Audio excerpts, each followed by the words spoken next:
Assalamualaikum warahmatullahi wabarakatuh. Kreasi Islam kembali kepada Anda untuk berbagi informasi seputar Islam. Semoga menjadi inspirasi dan menambah wawasan bagi kita semua. Jangan lupa klik tombol subscribe dan lonceng notifikasi agar kamu tidak tertinggal informasi menarik tentang seputar Islam.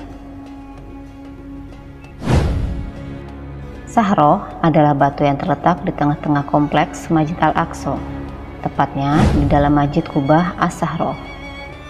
Batu ini menjadi pijakan Nabi Muhammad SAW ketika hendak bermi'raj ke langit ketujuh dalam peristiwa Isra dan Mi'raj. Letaknya berada di ketinggian 1,5 meter dari tanah dan memiliki bentuk yang tidak beraturan. Disebut sebagai jantung Al-Aqsa, Sahroh memiliki berbagai kedudukan istimewa yang diterangkan dalam berbagai dalil. Di antaranya, pertama, menjadi tempat ditiupnya sasangkala.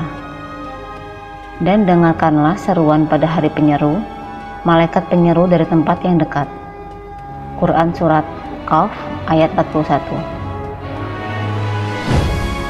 Para mufasir menafsirkan bahwa yang dimaksud dengan penyeru adalah malaikat Israfil, sedangkan makna tempat yang dekat adalah Sahroh di Baitul Maqdis. Secara nyata, ayat ini telah menunjukkan bagaimana posisi Sahroh nanti di akhir zaman. Ia menjadi tempat malaikat Israfil menyeru manusia menuju pada Mahsyar, yaitu negeri akhir zaman Palestina. Kedua, merupakan bagian dari surga. Anas bin Malik berkata, "Sesungguhnya surga merindukan Baitul Maqdis."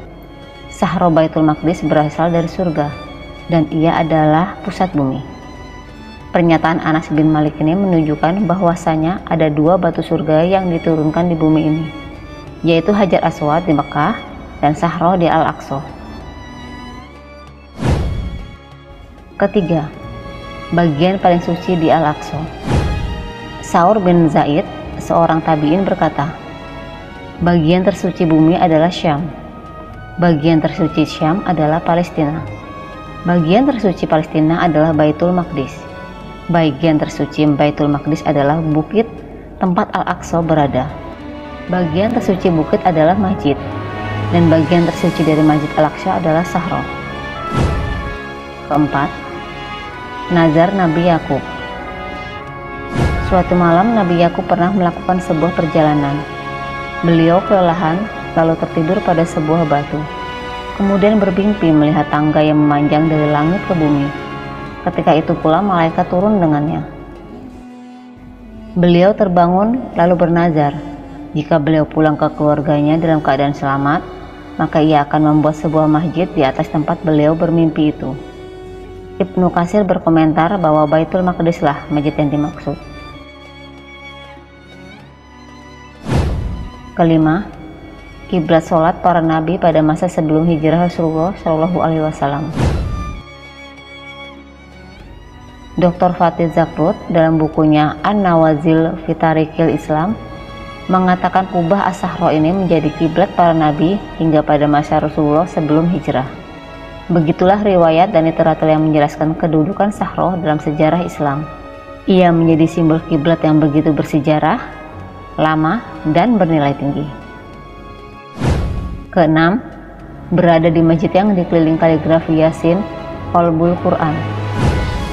Batu As-Sahroh berada di dalam Masjid Qubah As-Sahroh yang berbentuk segi 6 dan dikelilingi dengan kaligrafi Yasin. Surat Yasin merupakan Qalbul Quran, jantungnya Al-Quran.